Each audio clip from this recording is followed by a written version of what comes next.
Hello Year 8, this is the second of the videos on how to do your SOS assignment. When you get back and you've done your decision making table, you'll be doing your coastal processes assessment. Part 1 was the completion of your excursion booklet. This part 2 is 2 structured paragraphs. Yours is due Tuesday the 7th of August. These may be handwritten or they may be typed. We do have 2 computer lessons, Tuesday in your English session in Essay 11 and Friday in the Claridge Centre. Okay, let's look what you have to do. You have some vocabulary here that you can be using. When we're talking about using geographic terminology, go back and look at these words and see which ones are appropriate for you to use. Here's the task. You're going to demonstrate your understanding about coastal processes and also about the proposals that are being put up. There are some key words to understand. The first is describe.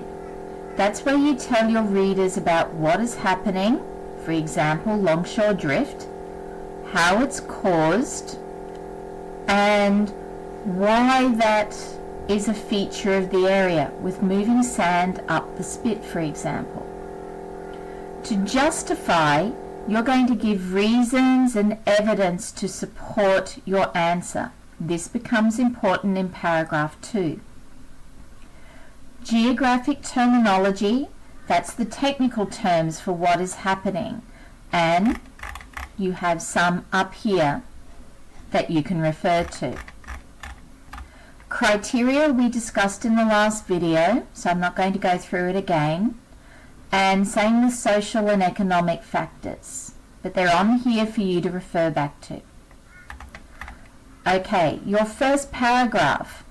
Consider the coastal processes that influence the beach and surrounding environment of the spit. So those processes include longshore drift, erosion, and deposition. You're going to be describing how those processes created the landforms and also how they influence the management strategies of the area. For example, the seawalls, groins, the sand bypass system, and dune protection systems. Second paragraph. After you've done the decision-making matrix, you are coming up with one proposal to recommend. Now, your justification in the body of your paragraph should explain each of the criteria and why your proposal is better than the others. We'll go into that in more detail now. Some tips for writing your paragraphs. Now, you are not limited to one paragraph per question. If you find that you need 2 paragraphs to explain everything, that's okay, rather than make one paragraph that's 2 pages long. You start off with your topic sentence. Okay, so what the paragraph is going to be about, and consider rewriting the question.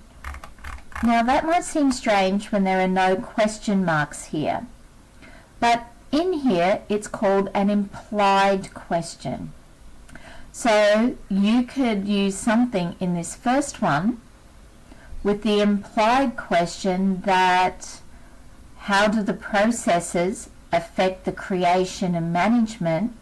Your topic sentence could be something like, the process of longshore drift has a significant influence on the creation and management of landforms and landscapes at the spit. For the second one, your implied question is, which proposal is best and why? So you could start with something like, the beach volleyball complex is the most appropriate proposal because it will give the most social and economic benefits to the area. Okay, topic sentence done, you move on to the body. This is where you're going to give your evidence and explanations. For paragraph 1 about the processes and the landscapes, you're going to describe what the landform and landscapes are like. You're going to use evidence from your beach and dune activities especially to explain how these were formed and what's happening to them today. And this is also where you can refer to the beach management strategies that are in place. So if you were talking about longshore drift here, your next sentence would be about the strategies that manage longshore drift. If you were talking about dunes and how they are formed, you'd talk about management in the next sentence. Paragraph 2, in the body, you're using evidence from your table as to why your proposal is the most appropriate choice.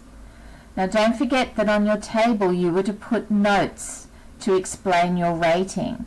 Well, those notes can relate back to the data we collected, or you can go back and double check your booklet.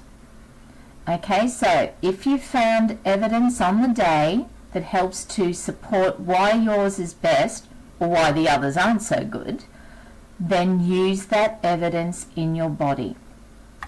Technically, proofread your work, please. Make sure it's easy to understand. Read it out loud to check it makes sense. Use your geographical terminology. I know we keep coming back to that, but remember to use it. Make sure your writing is clear and concise by reading it aloud. And please, please, please, please plan your response before you write it. You might gather that's important. And don't forget to have a concluding sentence at the end.